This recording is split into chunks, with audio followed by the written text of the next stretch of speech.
Fala galera, cá estamos para falar sobre outro filme que estreia essa semana, que é Refém por um Fio, ou Dead Man's Wire, dirigido pelo Gus Van Sant, que é um diretor muito conhecido, muito importante ali dos anos 90, começo dos anos 2000, né? Entre os filmes dele, talvez o mais conhecido, o mais hypado seja Gênio Indomável, né? Que é o filme escrito pelo Matt Damon e pelo Ben Affleck, né, o que ganha, que eles ganham o roteiro. Ele é dirigido pelo Gus Van Sant, então é um diretor que fez muitos filmes importantes, Elefante, outros filmes muito importantes na carreira dele, e ele estava, de certa forma, sumido. Não necessariamente sumido, ele continuava trabalhando em filmes que rodavam menos do que Refém por um Fio. Refém por um Fio é um filme independente, é um filme que vai ter pouquíssima rodagem aqui no Brasil, mas que ainda vai ter mais rodagem do que os últimos trabalhos do Gus Van Sant. Gus Van Sant, que como efeito de curiosidade, ele já fez um remake de Psicose, que é um remake quadro a quadro. O exercício que ele propôs foi justamente o exercício de refazer Psicose do Alfred Hitchcock. Não refilmar e deixar Psicose com a cara dele, não. É refazer Psicose com outros atores e outros elementos. Então, é um diretor que ele tem um pouco desse lado experimental muito vivo.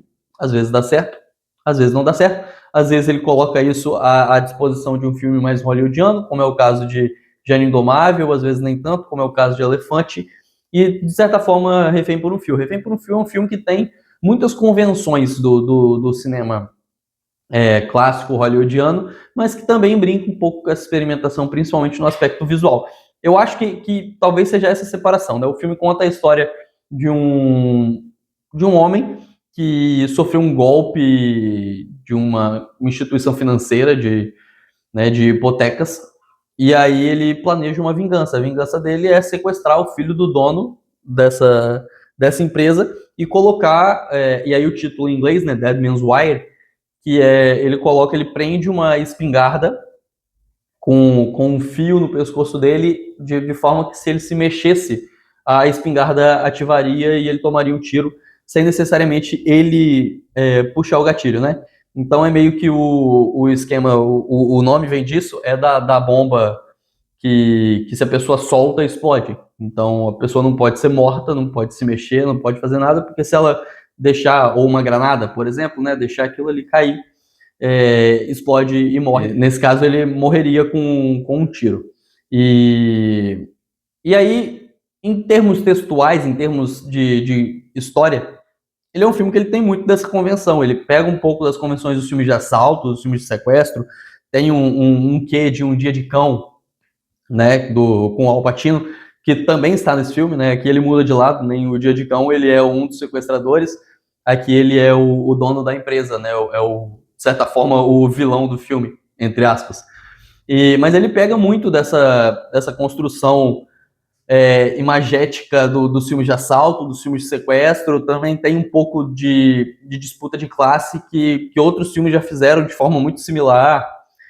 Tem um com Denzel Washington, que ele sequestra um hospital para o filho dele conseguir uma cirurgia cardíaca, por exemplo, passava muito no SBT, Um Ato de Coragem, que tem ali um pouco disso. Então tem outros filmes que trazem um pouco dessa ideia, né? Aqui ele vai mais pro lado da vingança do que pro lado de conseguir algo, mas tem um pouco dessa parada de classe, né? Ele é uma pessoa de uma classe mais baixa que sofreu um golpe de uma empresa financeira que está no topo da cadeia alimentar, no topo da cadeia financeira, e aí ele decide que ele quer se vingar, e nessa vingança, naturalmente, ele ganharia alguma coisa com isso, né? Como uma espécie de restituição por tudo que ele passou. Então, tem um quê de conseguir algo para a vida e tem um toque de vingança também. Mas, em termos de história, é muito simples. É isso, sabe? É um filme que vai contar essa história. Ele se passa em pouquíssimos cenários, tem pouquíssimos personagens, e ele é muito rápido, inclusive. Tipo, em 5 minutos, o personagem já está sequestrado e a gente já está dentro do filme. Já está seguindo por aquele caminho, né? Ele entra na empresa, sequestra, vai para o apartamento dele e o filme vai se desenvolvendo a partir daí, com, obviamente, policiais e tudo mais, mas muito da ação do filme é concentrada em uma única sala com esses dois personagens.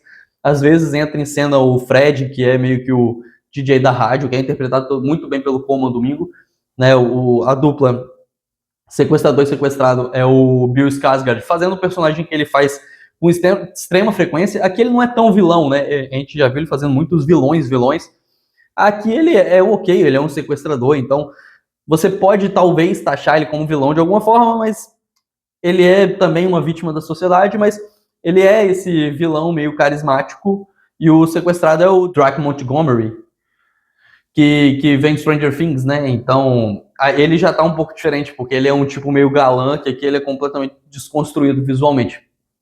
Mas, voltando, em aspectos de história, é uma história muito, não necessariamente linear, porque ela brinca um pouco com esse vai e vem, mas ela é muito simples e direta no que ela se propõe, sabe? É um sequestro, disputa de classes, vai trabalhar isso. Ele não se aprofunda tanto assim na disputa de classes, isso me pega um pouco, porque o coração do filme é claramente isso, sabe? É tipo, como que as instituições financeiras no mundo capitalista vão destruir as pessoas e vão passar por cima das pessoas, mas o caso em si, inclusive, nunca é tão bem trabalhado, então a gente não sabe exatamente o que a empresa fez, como fez, sabe? Tipo, é muito vago, é muito raso, e aí eu acho que o coração temático do filme ser raso me incomoda um pouco, mas ele é muito direto ainda assim, tipo, sequestro, discutimos isso, tensão do sequestro no meio, né, a conexão entre as histórias, entre os momentos, é sempre a tensão do sequestro, e a conclusão ali do sequestro não tem muita enrolação nesse ponto. Mas visualmente tem um certo toque de experimentalismo. Não é um experimentalismo elevado à enésima potência, tipo recriação de Psicose, ou o que o Gus Van Sant faz em Elefante, por exemplo, em outros filmes mais underground ainda. Tô trazendo um exemplo que é um pouco menos underground para as pessoas tentarem pegar um pouco, mas teriam alguns exemplos mais escondidos na filmografia dele.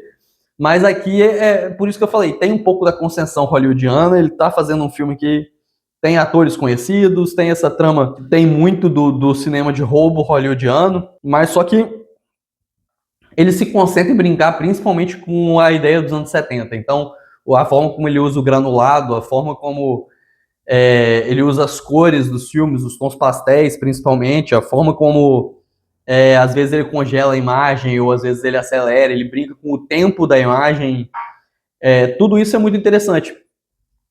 Como eu disse, não é uma experimentação elevada, são experimentações muito pontuais, né, de ideias estéticas, mas que aqui encaixam muito bem e fazem Refém por um Fio ser um filme muito arrojado, muito bonito.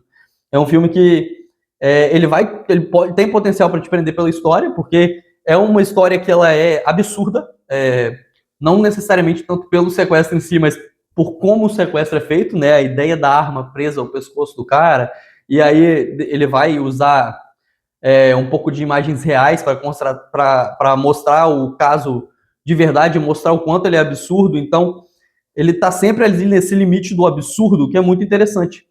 Então, tem alguma coisa ali. É uma história que ela vai te prender, porque você vai falar, cara, essa história é completamente absurda. E aí entra uma imagem real da época, você fala, cara, isso é absurdo. Como que isso aconteceu?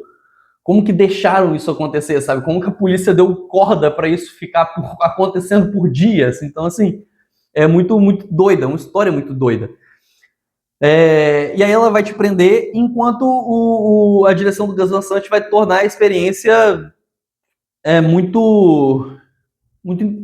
Ele vai tornar a experiência mais interessante, sabe? Ele vai tornar o mergulho naquela história mais profundo, porque você vai se sentir ali, sabe? Você se sente um pouco na década de 70.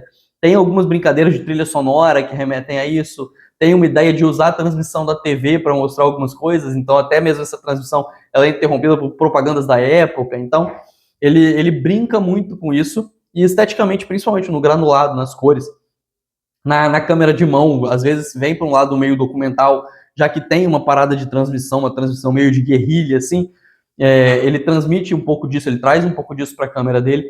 Então é um filme que ele é muito interessante. Como eu disse, ele peca um pouco no desenvolvimento desse coração social do filme, e isso me pega um pouco.